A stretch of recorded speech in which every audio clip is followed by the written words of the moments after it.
जय हिंद दोस्तों, जल्दी ही 15 अगस्त आने वाली है और 15 अगस्त का विशेष माहौल है अब की बार, क्योंकि हर घर तिरंगा अभियान चलाया गया। तो हर घर तिरंगा, इसका मतलब आम आदमी भी तिरंगा खरीदेगा। तिरंगा के बारे में जानकारी होनी जरूरी है कि तिरंगा के फहराने के क्या नियम है, अगर हम तिरंगे का अपमान करते हैं तो उसके लिए कौन सी सजा है, क्या है, क्योंकि कई बार ऐसी गलतियां हो जाती है। तो सबसे पहले दो बात मैं तिरंगा के बारे में थोड़ी सी बात बता देता हूं। तो सबसे पहले बात ये हमारा तिरंगा है जिसका अनुपात जो रहता है वो 3:2 रहता है। 3 पट्टी है इसके, तिरंगा इसलिए तो बोलते हैं 3 पट्टी है और इसका अनुपात जो है वो 3:2 है। लेकिन भारत में 3 ऐसी जगह है जहां पर तिरंगा 21:14 के अंदर फहराया जाता है, जिसमें एक नारकंड किला है जो कर्नाटक के अंदर है, एक पनहाला किला है जो महाराष्ट्र के अंदर है और एक ग्वालियर किला है जो एमपी के अंदर आता है। 3 जगह है तिरंगा से संबंधित। अब ध्यान ये भी रखना है कि ये बीच में जो चक्र है, अशोक चक्र, इसमें 24 तिलियां हैं। ये 24 अगर गिनोगे आप तो एक बार एग्जाम में पूछा था कि महाधर्म चक्र में कितनी तिलियां है, तो महाधर्म चक्र के अंदर 32 है और यहां पर 24 है। इन दोनों को तिरंगे के अंदर कितने, धर्म चक्र के अंदर ये 24 है और महाधर्म चक्र के अंदर 32। तो तिरंगे के अंदर सबसे क्या ध्यान रखना है, कहां फहराना है, कहां नहीं फहराना है, ऐसी बातें। तो सबसे पहले तो हमारे देश के महान जो नेता है, पढ़े लिखे महान नेता, क्योंकि ज्यादातर गलतियां तो उन्हीं से होगी। 2 दिन पहले की फोटो आई है, उन्हें पता ही नहीं होता कि तिरंगा, भाई आप और बातों का ध्यान नहीं दो, बस इतना ध्यान रख लेना कि इसको उल्टा मत कर देना, क्योंकि ज्यादातर गलती तो कई जगह ऐसी गलतियां हुई हैं क्योंकि उन्हें यह नहीं पता। क्योंकि हमारा तिरंगा ऐसा है कि ऊपर नीचे तिलियों से, तो जैसे श्रीलंका का है तो उसमें ऐसे हाथ बना हुआ ऐसे है तो उसे पता चल जाता है उल्टा, हमारे वाले का तो पता ही नहीं चलता। इसलिए हे महान नेताओं, बस और तुम कुछ ध्यान नहीं रख सको तो इतना ध्यान रखना ना, ये जो 3 कलर है, हरा, सफेद, केसरिया, मुझे पता है आपकी याद नहीं रहेगा तो मैं सीधा बता देता हूं। केसरिया जो है वो एक रंग है जो बलिदान का प्रतीक है। केसरिया एक साफा होता है। साफा हमेशा कहां पहना जाता है, सर के ऊपर पहना जाता है और शरीर का सबसे ऊपर वाला अंग कौन सा है, सिर है। तो केसरिया रंग सबसे ऊपर किया जाएगा, बस इतनी याद रख लियो। बाकी नियम अनबेरो है कि बाकी नियम ना तो थारू पालना होना, अगर थे तोड़ भी दोगा तो बस सजा को प्रावधान भाभी को नहीं होनी, तो उल्टो ना फहराइए, बस इतने। अब हम देखते हैं तिरंगा से संबंधित। अब देखो ये 2 दिन पहले की फोटो है, भाई साहब ने कौन सा, ये देखो उल्टा कर रहे हैं, ये केसरिया नीचे ले आए ये। चलो देखो, अब हम चलते हैं तिरंगा के नियम। इससे संबंधित शुरू में नियम 50 में बने, फिर 71 में बने और 71 के बाद में जो नियम बने थे वो 2002 के, क्योंकि शुरुआत के अंदर तिरंगा जो है वो विशेष अवसर सिर्फ 15 अगस्त और 26 जनवरी को ही फहराया जाता था। बाद में क्या हुआ कि हमारे ये बड़े नेता भी रहे हैं, नवीन जिंदल, वो एक बार अमेरिका से आए थे पढ़कर, तो आते ही उन्होंने क्या किया, उनकी फैक्ट्री के ऊपर उन्होंने तिरंगा लगा दिया, क्योंकि अमेरिका के अंदर हर घर के अंदर तिरंगा लगा सकते हैं। तो उन्होंने वहां के आधार पर क्या किया, यहाँ अपनी फैक्ट्री पे तिरंगा लगा दिया। कलेक्टर साहब आए, बोल भाई साहब ये क्या कर रहे हो, नियमों का उल्लंघन है।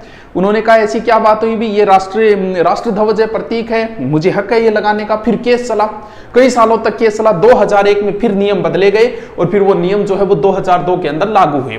तो 2002 के बाद में कौन कौन से नियम फिर अभी चेंज ओवर हुआ था, जिसका विवाद हुआ था, उसकी भी चर्चा करेंगे। अब देखते हैं कि क्या क्या नियम है झंडा लगाने के। देखिए कहां कहां क्या क्या ध्यान रखना है। पहली बात ये, झंडा हमेशा सम्मानजनक स्थिति के अंदर लगना चाहिए। ऊंचाई वाली जगह जहां आपकी बिल्डिंग है वहां ऊंचाई वाली जगह सम्मानजनक स्थिति के अंदर हमेशा झंडा लगना चाहिए। ये नाम सूर्योदय और सूर्यास्त, देखो वैसे तो नियम ये होता है कि आप सूर्योदय उगते ही झंडा लगाओ और सूर्यास्त को झंडा उतार लो, लेकिन आप लगा सकते हो नाइट के अंदर भी, लेकिन नाइट में लगाओ तो अंधेरा नहीं होना चाहिए, वहां प्रकाश की थोड़ी व्यवस्था होनी चाहिए। बाकी आप नाइट को भी रख सकते हो झंडे को।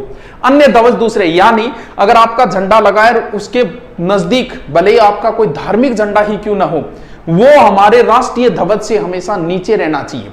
यानी सबसे ऊपर राष्ट्रीय ध्वज ही रखा जाएगा, चाहे आपका धार्मिक हो, चाहे कोई आपकी कंपनी का झंडा हो, चाहे किसी चीज का झंडा हो, वो हमारे राष्ट्रीय ध्वज से कभी ऊपर नहीं होगा, उससे नीचे ही होगा।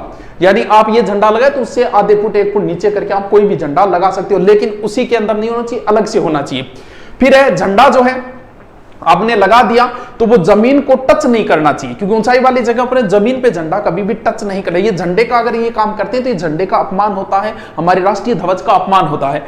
झंडे में कुछ न लिखे, जैसे हम कहते हो आई लव माई इंडिया या आई लव कुछ भी लिख दो, या फिर मेरा देश मान, ऐसी कोई भी बात आप झंडे के अंदर नहीं लिख सकते। झंडे के अंदर कुछ भी नहीं लिखा जाएगा। अगर कुछ लोग आपने देखा होगा खिलाड़ी वगैरह झंडा टी शर्ट पहनते हैं, तिरंगा पहनते हैं, पहन सकते हैं, लेकिन वो एक तो कमर से ऊपर होना चाहिए, जैसे आप खिलाड़ियों को देखें, उसके अगर झंडा तिरंगा लगा है तो तिरंगे के अलावा फिर उसके ऊपर टी शर्ट के ऊपर कोई और चीज नहीं होनी चाहिए, सिर्फ तिरंगा ही होना चाहिए। सबसे महत्वपूर्ण रोल जिसे हमें ध्यान देना अति आवश्यक है कि गाड़ियों से संबंधित इसके क्या रूल हैं।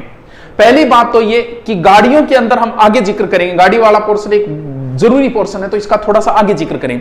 अब झंडे की बात यह कि कई बार देखा होगा कि भारत पाक मैच के अंदर लोग झंडे लेके जाते हैं, या फिर बाघा बॉर्डर पर जो परेड होती है उसके अंदर भी झंडे, तो क्या ये अलाउड है? बिल्कुल ये अलाउड है, ये भी अलाउड है, वहां पर झंडों का उपयोग किया जा सकता है। फिर है झंडा कभी भी फटा हुआ नहीं होना चाहिए, मैला नहीं होना चाहिए। अब मान लो कि आप झंडा तिरंगा लेके आए, वो फट गया, तो फिर उसको डैमेज कैसे किया जाएगा? आप भी, झंडा तो फट भी जाता है, कपड़े का ही तो है, फट भी जाता है तो वो फहराया नहीं जाएगा। उसे डैमेज अगर आप करते हो तो एकांत वाली जगह, सार्वजनिक जगह पे आप नहीं कर सकते, किसी के सामने आप नहीं कर सकते। एकांत वाली जगह पे आप उस झंडे को नष्ट कर सकते हो, लेकिन सार्वजनिक ये चीज नहीं होनी चाहिए। चलो आगे देखते हैं। फिर देखिए, किसी की मृत्यु पर झंडा नहीं लगाया गया, यानी सिर्फ और सिर्फ शहीद व्यक्ति को झंडे के अंदर लपेट के लाया जाता है, बाकी कोई भी व्यक्ति हो, किसी भी व्यक्ति को झंडे के अंदर नहीं लपेटा जाता। तिरंगा ऊपर धार्मिक आस्था, या बता दिया कि धार्मिक कोई भी झंडा हो तो नीचे होना चाहिए, यह बात मैं पहले बता चुका हूं। अब देखिए आगे गाड़ियों के लिए क्या रूल बने गए हैं। मैंने जो नियम बताए वो बताए हैं हमारे लिए, नागरिकों के लिए, जबकि सरकारी चीजों के रूल में नहीं बता रहा। जैसे आर्मी के रूल है वो अलग से रूल है, वो फॉलो करते हैं, उनमें वो गलती करते भी नहीं, आर्मी के अलग रूल है। लेकिन नागरिकों के लिए झंडे के, गाड़ी के क्या रूल है? पहली बात तो कि साधारण व्यक्ति गाड़ी के झंडा नहीं लगा सकता, किसी विशेष परिस्थिति में लगाए तो क्या होगा? साधारण व्यक्ति को गाड़ी में झंडा लगाने की कहीं भी कोई इजाजत नहीं है। सर कौन कौन लगा सकता है? राष्ट्रपति, उपराष्ट्रपति, स्पीकर, सुप्रीम कोर्ट का जज और लोकसभा का स्पीकर, जबकि एमएलए एमपी भी नहीं लगा सकते गाड़ी के झंडा। इसके अलावा आर्मी के वो अपने अलग से रूल है आर्मी के। अब झंडा गाड़ी में अगर लगाने की प्रस्ताव तो कैसे लगाया? झंडा हमेशा ही गाड़ी के राइट साइड की ओर लगेगा, यानी ये गाड़ी है तो इधर लगेगा झंडा, ये आर्मी का है, उनका अपना अलग रूल है। झंडा गाड़ी हाँ बीच में कुछ परिस्थितियों में लगाया जा सकता है, लेकिन लेफ्ट साइड में नहीं लगाया जाएगा। झंडा हमेशा गाड़ी की राइट साइड बीच में हो सकता है, लेकिन इधर वाली साइड में नहीं होगा। जब भी कोई देश का बड़ा, कोई और देश का राष्ट्रपति या प्रधानमंत्री आता है और उसके अंदर, गाड़ी के अंदर जब बैठता है, तो राइट साइड की ओर हमारा झंडा ही होगा, लेफ्ट साइड की ओर जिस देश का व्यक्ति है उस देश का झंडा होगा। यानी आप कभी गाड़ी में इधर वाले, अब अगर इसमें कोई और अमेरिका का राष्ट्रपति बैठता तो यहां अमेरिका का झंडा होता, लेकिन वो किधर वाली साइड में होता बोल रहे हैं। सामान्य व्यक्ति जो है वो गाड़ी के अंदर झंडा नहीं लगा सकता है। हाँ, पुलिस वाले इनके लिए अलग से रूल होते हैं, लेकिन सामान्य व्यक्ति उपयोग झंडे का नहीं कर सकता। अगर जैसे किसी रैली वगैरह में किया गया है तो राइट साइड की ओर होना चाहिए, वरना फिर आप चालान की सीध में आओगे। ठीक है। अब दूसरी बात यह, शहीद को तिरंगे में लपेट के लाया जा सकता है। गाड़ी को लपेटना गलत, जैसे कुछ लोग गाड़ी जैसे इस तरीके से गाड़ी के आगे लगा देते हैं, ये गाड़ी, आप गाड़ी को नहीं लपेट सकते, झंडे के अंदर कोई चीज नहीं लपेट सकते, सिर्फ शहीद को छोड़ के। या नहीं, जैसे कोई चीज नहीं लपेटी जा सकती, ना आपकी गाड़ी को कवर किया, ना घर को, ना कुछ को, झंडे के अंदर और कोई चीज नहीं, ना ही इस गाड़ी के आप आगे झंडा लगा सकते हो। चल, अब झंडा का अगर आप अपमान करते हो तो फिर इसके लिए क्या बना हुआ है? इसके लिए 1971 का एक्ट है ध्वज संहिता। अगर आप झंडे का अपमान करते हो, जलाते हो, या फिर झंडे को किसी प्रकार से जलाना है, फाड़ना है, कुचलना है, या फिर झंडे के लिए आप गलत शब्द प्रयोग करते हो, भले ही वो लिखित हो, भले ही मौखिक हो, तो उसके लिए आपको 3 साल की सजा है। यानी झंडे के अपमान में कितनी सजा है? 3 साल की। तो ध्यान रहे, ये हमारा राष्ट्रीय ध्वज है और ये हमारा सहसम्मान होना चाहिए इसका। चलिए, अब जो नया अभियान चलाया है, जो हर घर तिरंगा अभियान चलाया गया, जो 11 से 17 अगस्त तक है, उसका विरोध क्यों हुआ? क्योंकि इसमें कुछ परिवर्तन किए गए थे, तो हम वो चीज देखते हैं कि क्या विरोध हुआ, किस वजह से हुआ। देखिए, पहले तो ये रूल था ही नहीं कि हर घर हर जगह, वो तो नियम बाद में बदले गए। अब जो ये तिरंगा है, ये योजना चलाएगी, तो तिरंगा पहले किसका बना होना चाहिए? तो तिरंगे का पहले ये था कि तिरंगा जो खादी का या कपड़े का बना होना चाहिए। अभी नियम ये बनाया गया कि किसी भी चीज का हो सकता है तिरंगा। ठीक है, मतलब और भी चीजों से बनता है, उससे तिरंगा बनाया जा सकता है। पहले यह था कि तिरंगे का आप आयात नहीं कर सकते। हमारे यहां सिर्फ एक संस्था थी, कर्नाटक खादी ग्रामोद्योग संयुक्त संघ, KKGSS, वही तिरंगा बनाती थी। ISI प्रमाण पूरे देश के अंदर तिरंगा वही भेजती थी, आपूर्ति वही करती थी। अब इस नियम कर दिया कि तिरंगा हम आयात भी कर सकते हैं।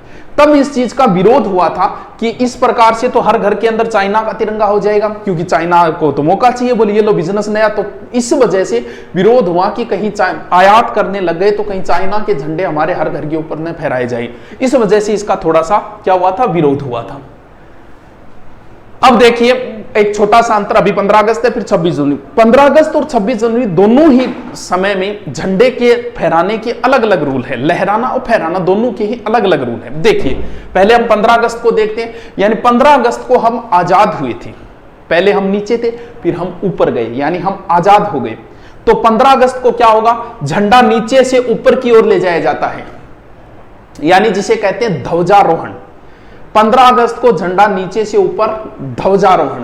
26 जनवरी को झंडा ऊपर ही बंधा होता है जिसे खोला जाता है।